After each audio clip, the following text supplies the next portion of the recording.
Bonjour mes frères et sœurs, que le Seigneur vous encourage et vous fortifie.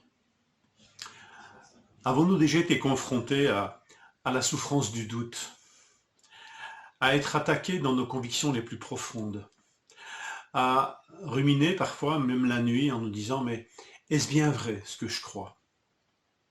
Cela nous arrive-t-il? Moi, cela m'arrive en tous les cas.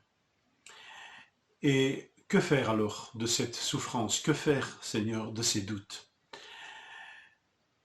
Ce qui combat ces doutes, c'est cette certitude que ce que Dieu nous dit au travers de sa parole est vrai. Et nous savons que Dieu témoigne à notre esprit par le Saint-Esprit que nous sommes enfants de Dieu. L'Esprit Saint nous convainc que ces enseignements sont de Dieu. Les témoins choisis d'avance par Dieu devraient aussi nous convaincre, eux qui nous disent qu'ils ont vu, entendu, touché. Et le tableau se complète encore sur la crédibilité des témoins dans ce que nous lisons ce matin. Je lis ceci. Et nous, c'est 1 Corinthiens 15, verset 30. Et nous, pourquoi affrontons-nous à toute heure le danger? Chaque jour, je risque la mort, aussi vrai, frères et sœurs, que vous faites ma fierté en Jésus-Christ, notre Seigneur. Si c'est dans une perspective purement humaine que j'ai combattu contre les bêtes à Éphèse, quel avantage m'en revient-il? Si les morts ne ressuscitent pas, alors mangeons et buvons, car demain nous mourrons.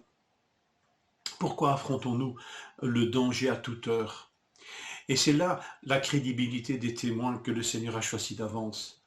Quels témoins prêts à mourir, prêts à subir des souffrances pour ce témoignage? Christ est ressuscité et il a été établi juge des vivants et des morts, et c'est lui qui nous donne la vie éternelle. C'est lui, Jésus-Christ, qui est le seul qui puisse nous donner cette vie et cette réconciliation avec le Père. Et tout cela s'est passé au travers de sa mort et de sa résurrection. Et lui maintenant est à la droite de Dieu et il intercède pour nous. Il y a ce témoignage puissant, accrédité, bien sûr, confirmé par le Saint-Esprit, mais ce témoignage est renforcé par la souffrance même des témoins. Pourquoi ces hommes, ces femmes ont-ils enduré de telles souffrances pour rendre témoignage à quelque chose qui est faux et dont ils savaient eux-mêmes que c'était faux? Personne ne souffre pour une mauvaise cause, pour une fausse cause, en sachant qu'elle est fausse. Cela nous interpelle, la souffrance même des témoins. La souffrance des témoins que Dieu s'est choisi d'avance. Et c'est ici, en peu de mots, celle que Paul nous décrit, cette souffrance. Nous affrontons à toute heure le danger. A-t-il combattu les bêtes, littéralement à Éphèse? Oui, c'est une image pour nous parler de l'opposition qu'il a subie là-bas à Éphèse. Peu importe, nous savons que Paul ira jusqu'à mourir à cause du témoignage qu'il a rendu, ainsi que pas mal d'apôtres que Dieu a choisis d'avance. Que nous puissions fonder notre foi dans la certitude de ce témoignage, parce que les témoins choisis par Dieu étaient fiables.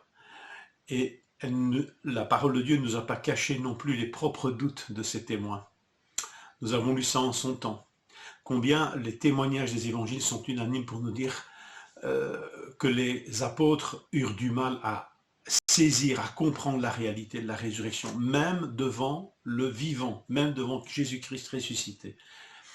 Ces témoins enfermés, vous vous rappelez, enfermés dans la chambre haute, à porte fermée, à double tour. Et soudain, les voilà pleins de hardiesse, acceptant des souffrances, comme nous l'avons vu dans le livre des Actes, et ces souffrances vont devenir celles de ceux qui vont suivre. Alors Paul est encore un des apôtres, bien sûr, mais nous allons voir au travers des épîtres que d'autres hommes, d'autres femmes vont entamer le même chemin. Eux aussi vont devenir témoins de la résurrection de Jésus-Christ, et cela va se faire aussi au travers d'opposition et de souffrance. Alors, ce témoignage nous parvient jusqu'à nous, aujourd'hui, en 2021.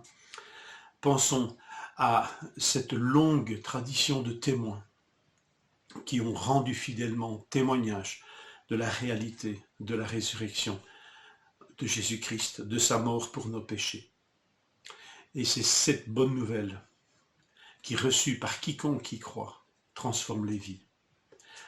Alors, retenons ces paroles et fondons notre foi dans la certitude de ces enseignements. Et nous, pourquoi affrontons-nous à toute heure le danger? Chaque jour, je risque la mort à cause de ce témoignage. Quel avantage m'en revient-il, va dire Paul? L'avantage, bien sûr, de sa propre résurrection et de celle et de tous ceux qui croiront comme lui en Jésus-Christ. Alors nous ne savons pas pourquoi, ni comment des hommes en vinrent à contester la réalité de cette résurrection déjà là au 1er siècle. En tout cas, pour Paul, si tu élimines la résurrection, si nous éliminons la résurrection, alors notre foi est vaine. Christ lui-même n'est pas ressuscité et nous sommes les plus malheureux des hommes. Nous reste alors un slogan d'une tellement grande fragilité. Et les jours d'aujourd'hui nous le montrent. Est-ce que c'est ça notre ligne directrice? Mangeons et buvons, car demain nous mourrons, quand même manger et boire nous est interdit. Que Seigneur nous touche les cœurs et nous rappelle combien la résurrection change tout.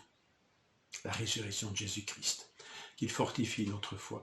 Je vous souhaite une bonne journée, que le Seigneur vous encourage puissamment à ne jamais douter de la certitude de ce que Dieu nous dit et de ce qu'il fait à notre égard. Si cela arrive, confions-nous en lui, en son esprit, en sa parole. Bonne journée.